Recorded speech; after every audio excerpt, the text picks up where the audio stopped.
Hello everyone, and welcome back to Victoria 3. We are starting off today with a dye works accident. We shall all die sooner or later. That's funny. Anyway, our two options are to increase the mortality of laborers and radicalization, or increase trade union interest group approval. We're going to go with trade union approval. I don't like the trade unions in this game. I think they lead to some very strange political preferences, I guess. Some very odd incentives for adopting certain laws. Not really my favorite thing, but it needs must. We do also have very high tensions with a lot of different native countries. This could very easily lead to a bunch of colonial interests kicking off at once, and we should now have established some interests in, yes, so the Zanj region. And yep, we can start a colony in Kenya. Very nice. Of course, this colony will require immediate construction of a port, so let's pop that up to first. And we're building iron mines as well as railways, as now we have completed a couple motor industries, and that should be pretty nice for us. So ports able, yeah. Colonial ports are going to struggle with qualifications, but we don't really need these people in our colonies to be expert mathematicians. We really just want them to work the fields, as bad as that sounds.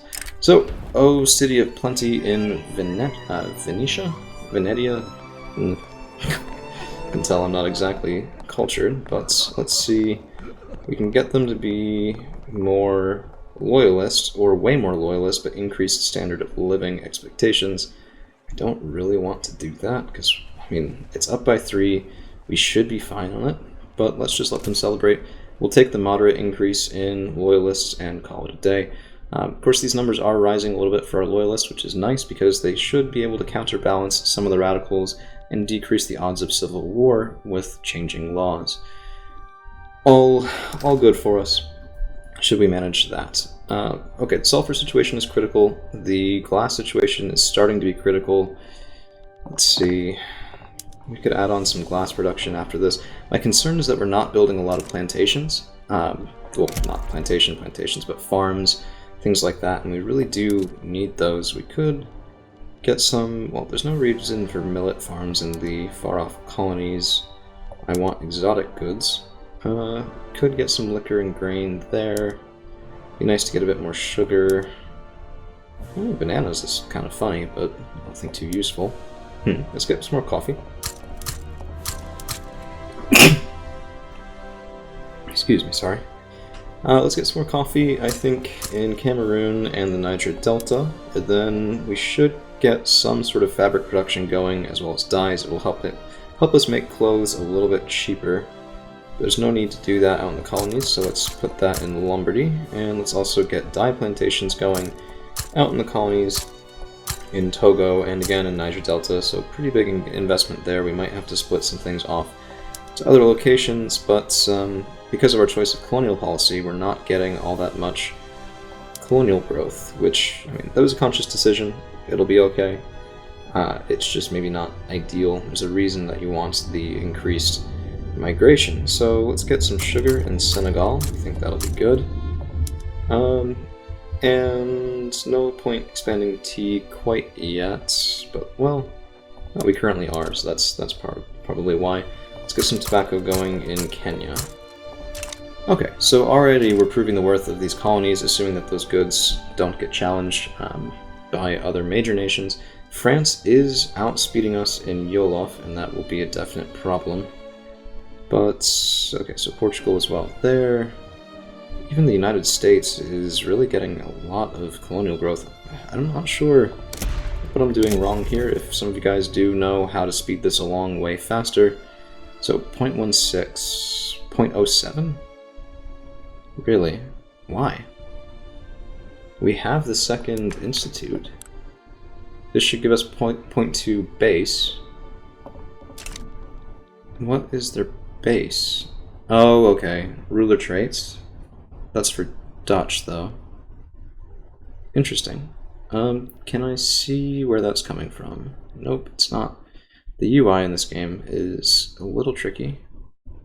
Okay. Incorporated 0.1 per 1 million, split between... I see the problem. Okay. This explains some of the AI behavior. That's nice. I'm learning new things. So I have a ton of different colonies set up, and my colonial growth generation is being split between them, while as the French colonial growth generation is being split between only 2 colonies. So there is a price to pay for going into lots of different places at once. I think it is still worth it, though. I think we will get a bit more of a solid foothold. This region will clearly be contested, but I think, we won't make any more, but I think that's fine. I mean, particularly expanding into the Sela base in Sulawesi will be very profitable for us. And already our market is getting a little bit more under control as some of these iron mines finish, which is pretty nice. And now we can push for pharmaceuticals, and this will be a health system law change, so we do have to risk a little bit of unrest. We will also need more bureaucracy. So let's see, we finished that. There was something I said had to be next. Not egalitarianism, because we can't survive the revolution for multiculturalism yet. Percussion caps, because we need munition plants to feed our armies. We also do have coal shortages, active coal shortages, so unfortunately that means that we will be diverting the tea. Well, it's only 2 weeks, that last one, and it's nearly done. Let's keep that one, and we'll go up for the rest and see what we can do there. Let's take a look.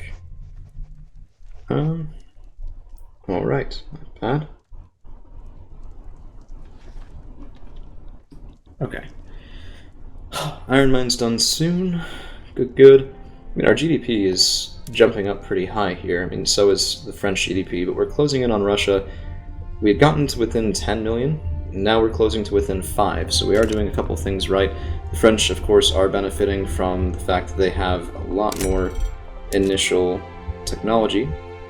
We need to keep building railroads, though, so let's pop some of those up. Well, I want those iron mines to finish. That's 1 to 2 weeks, it's not too bad. Let's just wait for that to be done.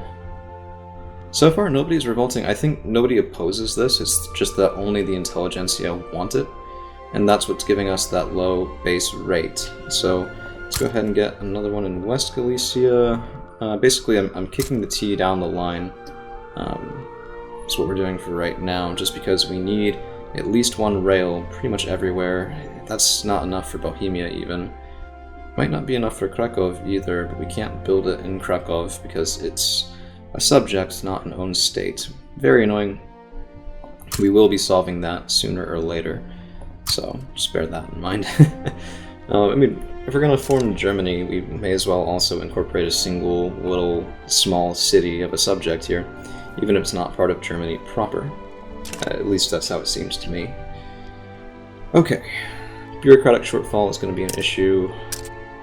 We're trying to do too many things at once, I think. We're trying to get a little bit fancy here, but I mean, if we weren't, what would be the point? Anybody can click the game onto speed 5 and just watch it run. The point is to do something you're not sure that you can, so works for me anyway.